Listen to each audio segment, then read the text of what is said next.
السلام عليكم ورحمة الله وبركاته.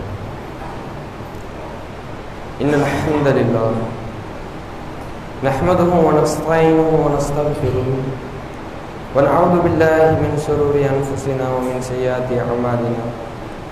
من يهدي الله فلا مضل له ومن يضلل فلا هادي له.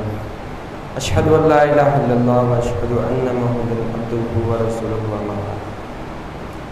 إن أصدق الحديث كتاب الله وأحسن الهدي هدي محمد صلى الله عليه وسلم وشر الأمور محدثاتها وكل محدثة بدعة وكل بدعة ضلالة وكل ضلالة في النار. قال الله تعالى في القرآن المجيد: يا أيها الذين آمنوا اتقوا الله وقولوا قولا سديدا يصلح لكم أعمالكم ويغفر لكم ذنوبكم ومن يطع الله ورسوله فقد فاز فوزا عظيما. رب اشرح لي صدري ويسر لي أمري واحلل عقدة من لساني يفقهوا قولي ربي زدني علما.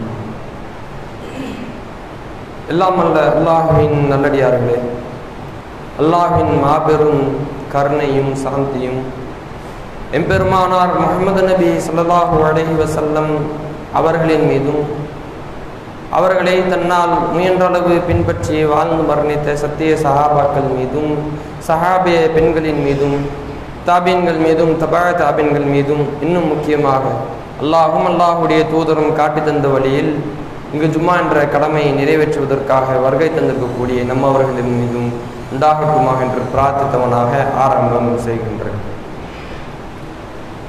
அல்லாஹ்வின் மாபெரும் கிருபையால் நாம் எல்லாம் இங்கு ஒன்று குடும்பம் இருக்கின்றோம். அன்பார்ந்த சகோதர சகோதரிகளே, பொதுவாகவே மனிதர்களாக இருக்கக்கூடிய நாம் ஒவ்வொரு பாதையில் நாம் செல்லும் பொழுது நாம் அந்த பாதையில் உள்ள வெற்றியை நாம் தான் அடைய வேண்டும்.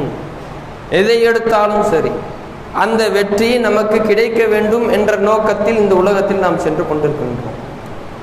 கல்வியாக இருக்கட்டும், கல்வியை படிக்கும் பொழுது அந்த கல்வியினுடைய வெற்றி எனக்கு கிடைக்க வேண்டும் என்று சொல்லி ஒரு மாணவன் அதை நோக்கி செல்கின்றான். ஒரு வியாபாரமாக இருக்கட்டும், அந்த வியாபாரத்தில் உள்ள வெற்றியை நோக்கி மனிதர்கள் எல்லாம் நாம் எல்லாம் அதை நோக்கி சென்று கொண்டு இருக்கின்றோம். இப்படி மனிதர்களாக இருக்கக்கூடிய நாம் ஏதேனும் ஒரு வெற்றியை நோக்கி சென்று கொண்டே இருக்கின்றோம். அதுதான் இயல்பு. இந்த நிலையில் பொதுவாகவே ஆரம்ப காலத்திலிருந்தே பல சாதனையாளர்கள், பல வெற்றியாளர்கள் இந்த உலகத்தில் இருக்கிறார்கள். இந்த லைட்டை கண்டுபிடித்து இருட்டிலும் கூட வெளிச்சத்தை மனிதர்களுக்கு உருவாக்கி தந்த மனிதரும் வெற்றியாளர் தான். இதுவரையிலும் அவர் வெற்றியாளராக தான் இருந்து கொண்டிருக்கின்றார். அதில் எந்த மாற்று கருத்தும் இல்லை. எலான் மஸ்க் என்று சொல்லக்கூடிய ஒரு நபர், அவர் தன்னுடைய தாம் செய்த இந்த அறிவியல் மாற்றத்தினால், தாம் செய்த ஒரு முயற்சினால் அவருக்கு ஒரு வெற்றி கிடைத்தது. அந்த வெற்றியில் இன்று வரை பயணித்து கொண்டே இருக்கின்றார். அதில் எந்த ஒரு மாற்று கருத்தும் இல்லை. ஹுசேன் போல்ட் ஓடுகளத்திலேயே மிகச்சிறந்த ஒரு ஓட்டாளர், மிகச்சிறந்த ஒரு ரேசர் என்று சொல்லக்கூடிய அளவிற்கு அவர் தன்னுடைய சாதனையை படைத்தார். அவர் வெற்றியாளர் தான். இதுவரையிலும் அவர் வெற்றியாளராகத்தான் இருக்கின்றார். அதில் எந்த மாற்று கருத்தும் இல்லை. ஆனால் அல்லாஹ் சொன்ன வெற்றியாளர்கள் இவர்கள் தானா என்பதில் தான் இங்கு ஒரு முற்றுப்புள்ளி வருகின்றது. அல்லாஹ் சொன்ன வெற்றியாளர்கள் இவர்கள் தானா என்று பார்த்தால் கிடையாது. அல்லாஹ் சொன்ன வெற்றியாளர்கள் எப்படி தெரியுமா? ஏதோ 1000, 2000, 10,000 லட்சக்கணக்கான கோடிக்கணக்கான மக்களுக்கு முன்னால் ஒரு மேடையில் பரிசை வாங்கி கொண்டு வெற்றியாளர்களாக இருக்கிறார்களே, அவர்களை பற்றி சொல்லவில்லை நான். யார் தெரியுமா வெற்றியாளர்? ஒரு மிகப்பெரிய திடலில் எல்லா மனிதர்களும் குழும்பியிருப்பார்கள். நம்முடைய சமுதாயம் மட்டுமல்ல, ஆதம் நபியிலிருந்து மர்மை வரைக்கும், மர்மை நாள் வருகின்ற வரைக்கும் உள்ள மனிதர்கள் எல்லாம் ஒரே ஒரு திடலில் எல்லா மனிதர்களும் இருப்பார்கள். அந்த நேரத்தில் மனிதர்கள் எல்லாம் பயந்தவர்களாக, அச்சப்பட்டவர்களாக, பயத்தால் வியர்வை சிந்தும். சூரியன் எல்லாம் அருகில் இருக்கும், வியர்வை அப்படி ஆறாக ஓடும். அந்த நேரத்தில், அந்த பதட்டமான சூழ்நிலையில் யார் வெற்றியாளர்? ஒவ்வொரு மனிதனுடைய உள்ளத்திலும் நாம் தான் வெற்றியாளர்களா?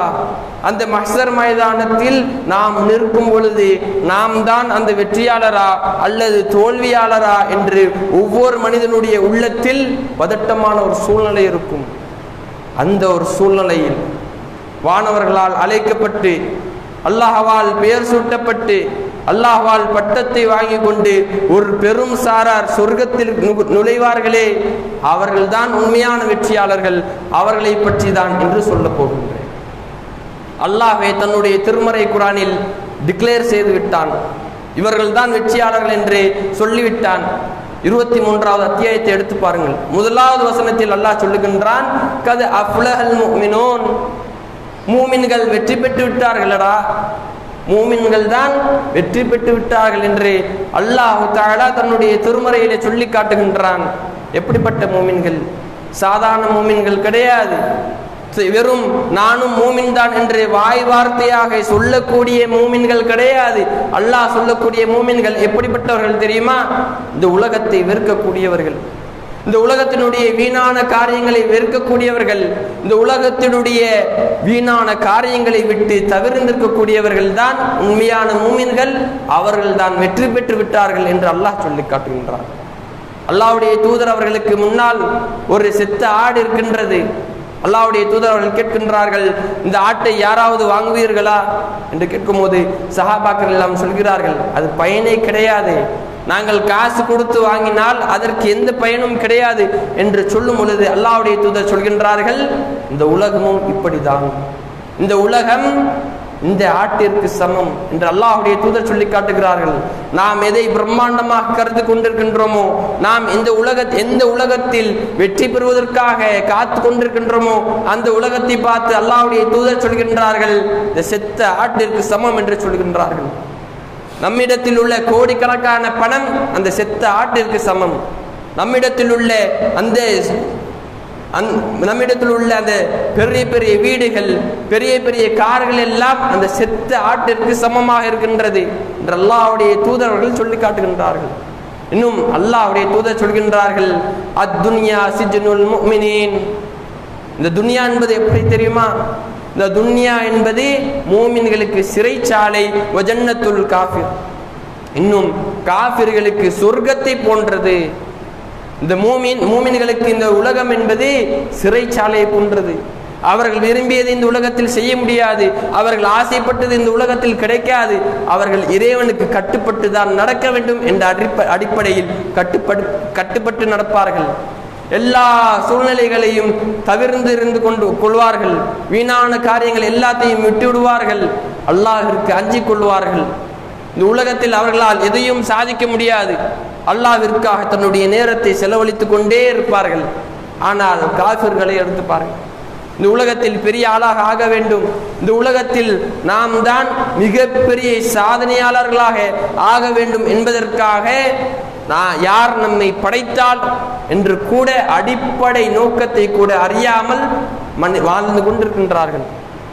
இப்படி இருக்கக்கூடிய மனிதர்களுக்கு இடையில் யாரெல்லாம் இந்த உலகத்தை வெறுத்து அல்லாஹ்விற்காக வாழ்கிறார்களோ அப்படிப்பட்ட மனிதர்களை பார்த்துதான் அல்லாஹ் சொல்கின்றான், இவர்கள் தான் வெற்றியாளர்கள், நாளை மறுமையிலே இவர்களுக்கு தான் மிக சிறந்த பரிசு இருக்கின்றது என்று அல்லாஹ் சொல்லி காட்டுகின்றான். இன்னும் 2வது வசனத்தில் அல்லாஹ் சொல்லி காட்டுகின்றான், வெறும் வாரி வார்த்தையாக நானும் மூமின் தான் என்று சொல்லக்கூடியவர்கள் அல்ல. அவர்கள் எப்படிப்பட்டவர்கள் தெரியுமா? அல்லதீன ஹும் ஃபீ ஸலாத்திஹிம் காஷியூன், அவர்கள் தங்களுடைய தொழுகையிலே பேணிக் கொள்வார்கள். எந்த ஒரு சூழ்நிலையாக இருந்தாலும் கூட, எந்த ஒரு காலகட்டத்திலும் கூட தொழுகையிலே பேணுதலாக இருப்பார்கள். தொழுகையை சீராக சிறப்பாக தன்னுடைய வாழ்க்கையிலே கொண்டு செல்வார்கள் என்று அல்லாஹ் சொல்லி காட்டுகின்றான்.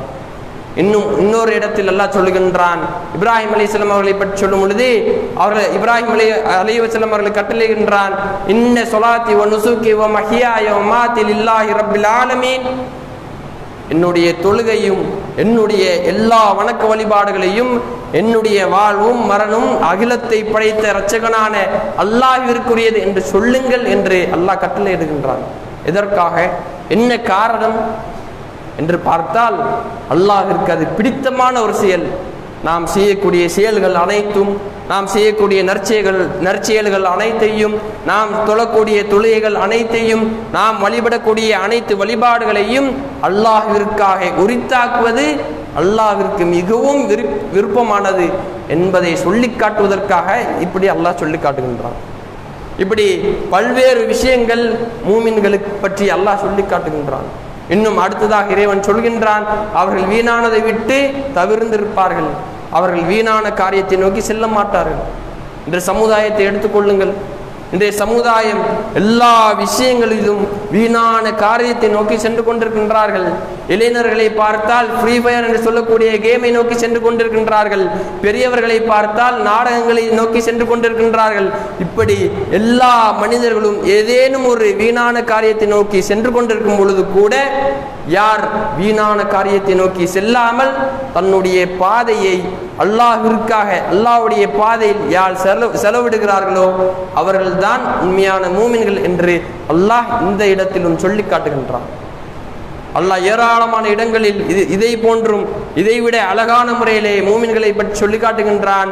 அவர்கள்தான் மிகச் சிறந்தவர்கள். அதே அடுத்தடுத்து சொல்லும் பொழுது அல்லதீன உலாயிகஹும் வாரிசூன், அவர்களே வாரிசுதாரர்கள். எதற்கு தெரியுமா? அவர்களே வாரிசுதாரர்கள். அல்லதீன யரிசூன ஃபிர்தௌஸ், அவர்களே ஃபிர்தௌஸ் என்று சொல்லக்கூடிய சொர்க்கத்திற்கு அவர்கள்தான் வாரிசுதாரர்கள் என்று அல்லாஹ் சொல்லி காட்டுகின்றான். ஃபிர்தௌஸ் என்று சொல்லக்கூடிய அந்த சொர்க்கத்திற்கான வாரிசுதாரர்கள் உண்மையான மூமின்கள், அல்லாஹ்விற்கு கட்டுப்படக்கூடியவர்கள், அல்லாஹ்வை உண்மையாக நம்பக்கூடியவர்களுக்கு தான் ஃபிர்தௌஸ் என்ற சொர்க்கம் இருக்கின்றது. அதில் அவர்கள் நிரந்தரமாக இருப்பார்கள், அதில் அவர்கள் சந்தோஷமாக இருப்பார்கள் என்று அல்லாஹ் சொல்லி காட்டுகின்றான். இப்படி மூமின்களை பற்றி அல்லாஹ் அந்த வசனத்தில், அந்த அத்தியாயத்தில் பல வசனங்களில் விரிவாக இன்னும் அழகான முறையிலே பல வசனங்களாக இறைவன் சொல்லி காட்டுகின்றான். அப்பொழுது நாம் இந்த உலகத்தில் தான் வாழுகின்றோம். அல்லாஹ்வால் படைக்கப்பட்ட மனிதர்கள் தான் நாமும். நாம் எப்படி நடக்க வேண்டும், நம்முடைய செயல்பாடுகள் எப்படி இருக்க வேண்டும், நம்முடைய நடைமுறை எப்படி இருக்க வேண்டும், நம்முடைய அணுகுமுறை எப்படி இருக்க வேண்டும் என்பதை நாம் சிந்திப்பதற்கு கடமைப்பட்டிருக்கின்றோம். சகோதர சகோதரிகளே, அல்லாஹ்வுடைய தூதரும் அல்லாஹ்வுடைய தூதர் காட்டி தந்த வழியில் நாம் செல்கின்றோமா அல்லது ஷைத்தான் காட்டி தந்த வழியில் செல்கின்றோமா?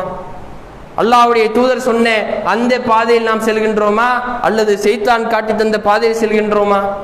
அல்லாஹ்வும் அல்லாஹ்வுடைய தூதர் சொல்லி தந்த அந்த செயல்களை செய்கின்றோமா அல்லது ஷைத்தான் சொல்லி தரக்கூடிய அந்த செயல்களை செய்கின்றோமா என்பதை நாமே நமக்கு பரிசோதனை செய்து பார்க்க வேண்டும்.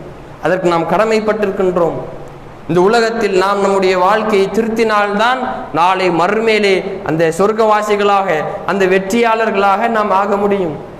இந்த உலகத்தில் உள்ள இன்பங்கள் எல்லாம் நான் பெற வேண்டும், இந்த உலகத்தில் நான் வெற்றியாளராக இருக்க வேண்டும், நான் தான் இந்த உலகத்தையே ஆட்டி படைக்க வேண்டும் என்று நீங்கள் நினைத்தால் மறுமையில் நாம் வெற்றியாளராக இருக்கவே முடியாது. இந்த உலகத்தில் நாம் எல்லா நேரங்களையும் இந்த உலகத்திற்காக செலவழித்து விட்டால் நாளை மறுமையில் சொர்க்கத்தில் நம்முடைய நேரம் இருக்காது. சொர்க்கத்தில் நம்முடைய நேரத்தை சொர்க்கத்தில் நாம் செலவழிக்க மாட்டோம். நம்முடைய நேரத்தை இறைவன் நரகத்தில் செலவழிக்கக்கூடியவர்களாக ஆக்கிவிடுவான். இன்னும் அல்லாஹ் சொல்லி காட்டுகின்றான்.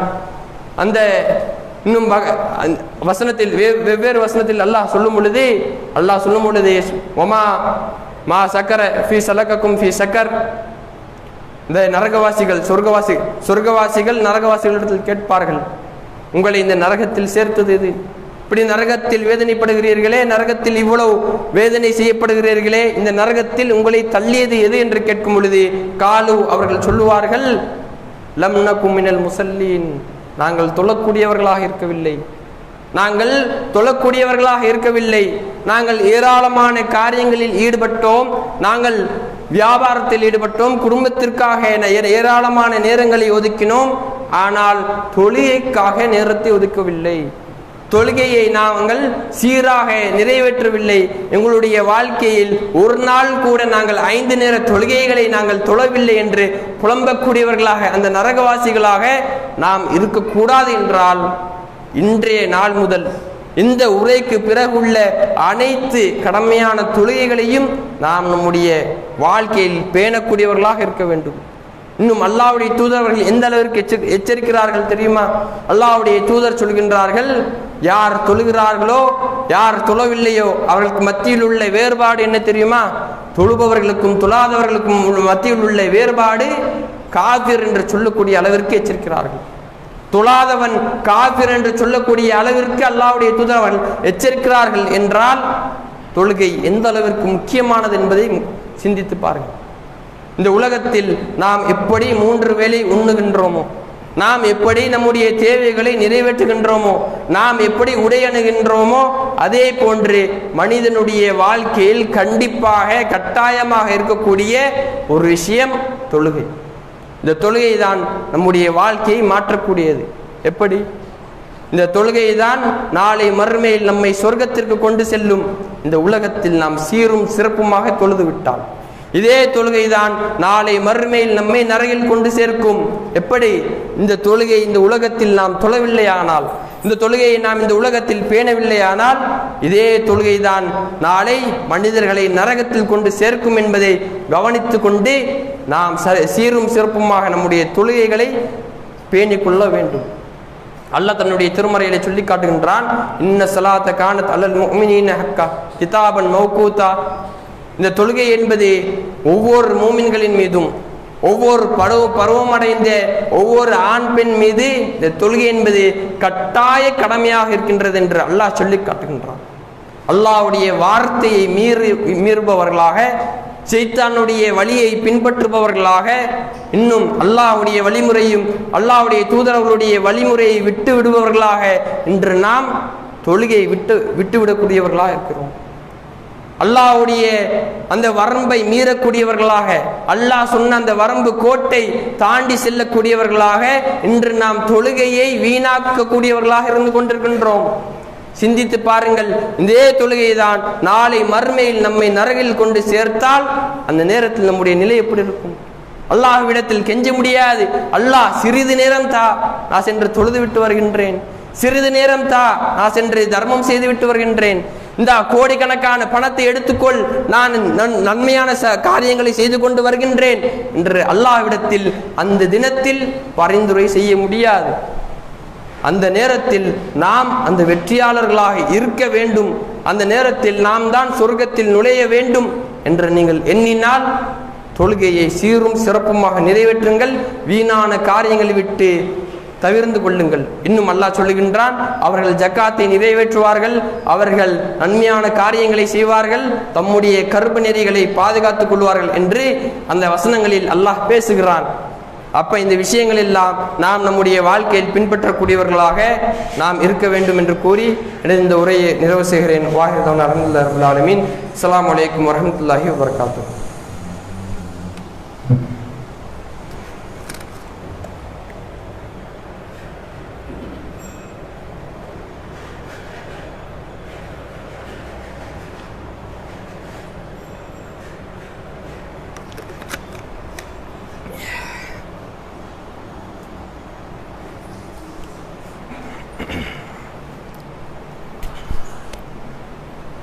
السلام عليكم ورحمة الله وبركاته. الحمد لله رب العالمين والصلاة والسلام على محمد صلى الله عليه وسلم وأصحابه أجمعين. எல்லாம் அல்லாஹ்வின் நல்லடியார்களே, அல்லாஹ்வுடைய தூதர் அவர்கள் தன்னுடைய நாவினால் சொன்ன சில வார்த்தைகள், இதா குல்தலி சாஹிபிக்க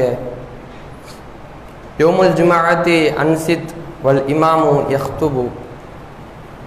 இமாம் மிம்பரில் உரை நிகழ்த்தி கொண்டிருக்கும் பொழுது உனக்கு அருகில் இருக்கக்கூடிய தோழனிடத்தில் நீ அமைதியாக இரு என்று நீ சொன்னாலும் கூட ஃபகத் லகௌத, நீ வீணான காரியத்தில் ஈடுபட்டு விட்டாய், நீ இந்த ஜும்மாவினுடைய நன்மையை இழந்து விட்டாய் என்று அல்லாஹ்வுடைய தூதர் அவர்கள் எச்சரிக்கை செய்கிறார்கள். எதற்காக இந்த எச்சரிக்கை? பக்கத்தில் அருகில் இருக்கக்கூடிய நபர் பேசினால் கூட நீ பேசாமல் இரு என்று சொல்வதற்கு கூட தடை.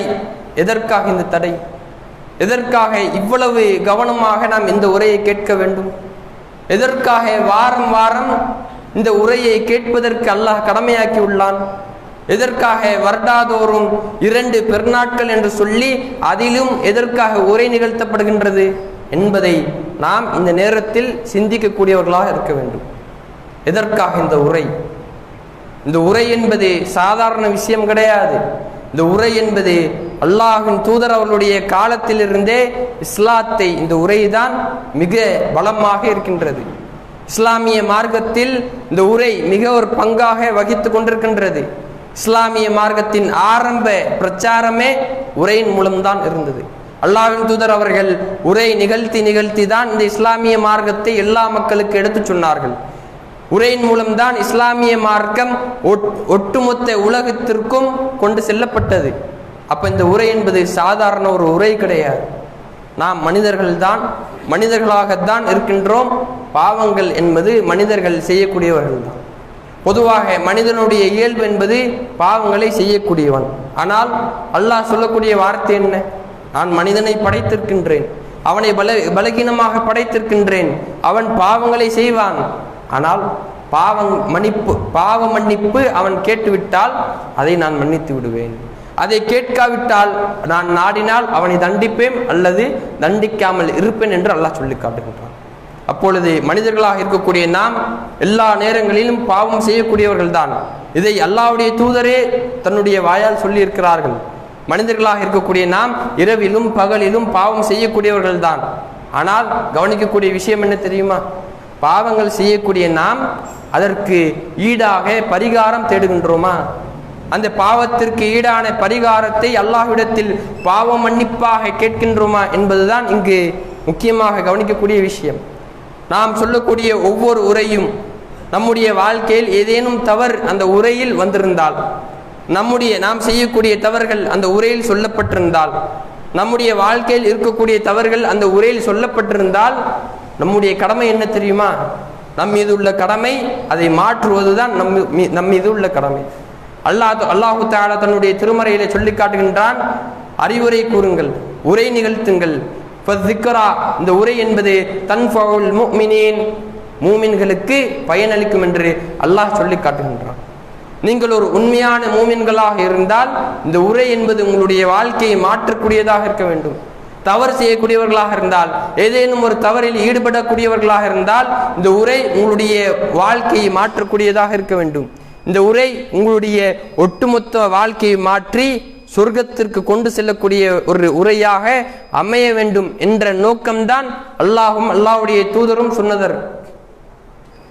இந்த ஜும்மாவை கடமையாக்கியதற்கான நோக்கம் இந்த உரையை கேட்க வேண்டும். உரையினால் நீங்கள் ஈடேற்றம் பெற வேண்டும். உரையினால் நீங்கள் செய்யக்கூடிய தவறுகளை விட்டு விலக வேண்டும். இதற்காக தான் இறைவனும் அல்லாஹ்வுடைய தூதரும் செய்திருக்க வாய்ப்பு உண்டு.